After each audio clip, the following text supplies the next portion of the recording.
My name's April Patelli, and I live in Jacksonville, Florida. I'm married to John, and we have 6 children, and I'm home with them. My life is completely dedicated to my family. You know, I first came to know Our Lady, the distinct time that I can remember was when I made my total consecration, having done the Marian consecration, St. Louis de Montfort's True Devotion. And ever since then, she is my mom. She's my go-to for all things feminine and all things in my relationship with Jesus. I find consolation, you know, at her feet, and I find peace. I mean, she's my model. She's my model. Well, I grew up Catholic, and my mom was very devout, and it still is. And she had a profound conversion experience when I was in about 3rd grade. And it was at that point that the faith also became more alive for me. And through her invitation, I began to pray the Rosary with her, and we began to pray the Rosary more as a family. And it was just something we did. It wasn't always something that I understood or even prayed well, but it was a part of my life at that point. And as I have gotten older, I see what a treasure and a gift that it is. Yes, it's absolutely worth it to pray the Rosary. And I don't know that I always felt that way or saw that in my life, but the older I've gotten, I realize that it's essential to my spiritual life, and that in a sense it's my gift to Our Lady, as well as her gift kind of back to me, and that she's revealing to me and teaching me in the mysteries of the Rosary who Jesus is. We gain from it a deeper love and joy in Jesus, and also in Our Lady. We come to know her as well. So my favorite mystery is the Assumption, which is wonderful because, you know, my parish and school is Our Lady of the Assumption. But I love this mystery for 2 reasons. The first is that my first trip on pilgrimage to Medjugorje was on August 15th, which is the feast of Our Lady of the Assumption. And I had such a beautiful experience there of Our Lady and of the peace that she brings to us. And I had also made my consecration on August 15th. And so it's the anniversary of my giving my life to Jesus through Mary. And so to me, it's a very special feast in that way. And of course, what the mystery teaches that, you know, for those of us who want to live for Jesus, and dying in Jesus, we have an eternal reward. And so Our Lady sets the example and sets the path for us to show us, you know, by living our life for Him on earth, we will be able to be with Him and rejoice in heaven with Him, just as she does now, and at that moment of her Assumption. So the Rosary for me has not always been easy to pray.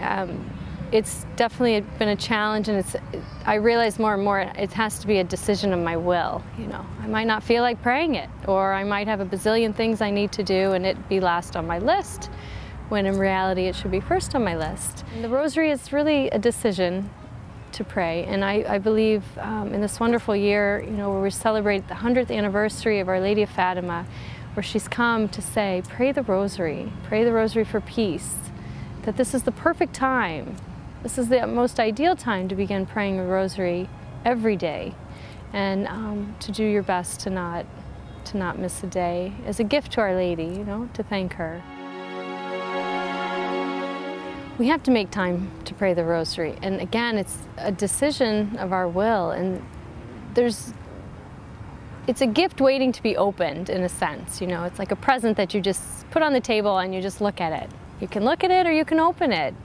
And I think if we can look at the Rosary in that way, that it's a gift to be opened, that God has something for us, that we'll learn to long for that time, and we'll make time to pray the Rosary, regardless of all the things we have to do. When I make time for God first, and when I put Him first, everything else falls into place. And I can say with many children and work and school and activities that there are a lot of priorities, and it can be very confusing what's most important, and when will we do this and when will we do that.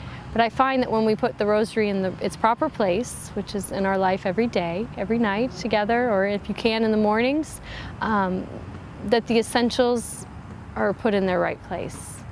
God takes care of those details that we think might not be able to be, we might not have time to get to this or to get to that. Somehow, in His beautiful way, He is able to have everything taken care of. Everything is finished and completed that needs to be done for that day when we put Him first. When we are able to sit down and pray the Rosary, which we try and do, nightly, we're not successful doing it all the time every night, but my joy in just being able to tell them more about Jesus through the mysteries, it becomes so easy. You hear, okay, we're introducing the Annunciation, and this is what this is, and this is what the angel said, and what Our Lady said, and what does that mean for us? And it becomes an enormously perfect catechetical tool in teaching about Jesus. It's beautiful in that way. I think if someone feels that the Rosary is boring, they just need to keep praying it. Because sometimes, until we can understand what we're doing, we don't necessarily feel the fruits until we become better at doing it. So I think many times just the act of doing it and praying it and getting into the habit of doing it, that we begin to see just how beautiful it is and how effective it is in helping us to grow, in our day-to-day walk with the Lord. Our world needs prayer. Our world needs to come back to prayer.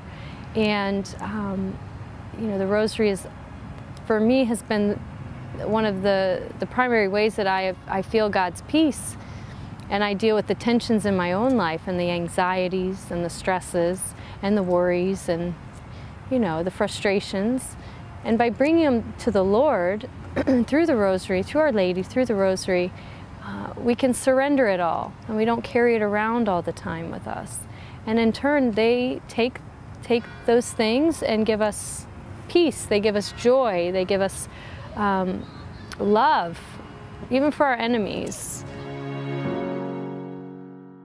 For me, the fruits of the Rosary take time to bear fruit in our lives.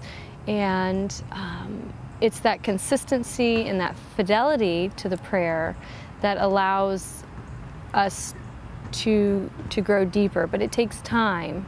It's not like an overnight, it's like anything in the spiritual life.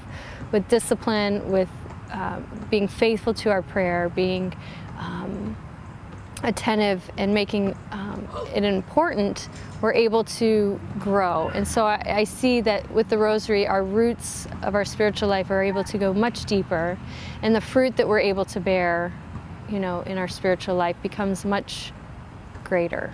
It's her work. It's nothing we do. We just cooperate, and the Rosary allows us to kind of get on the same page with where she wants us and what God's will is for us in our daily life.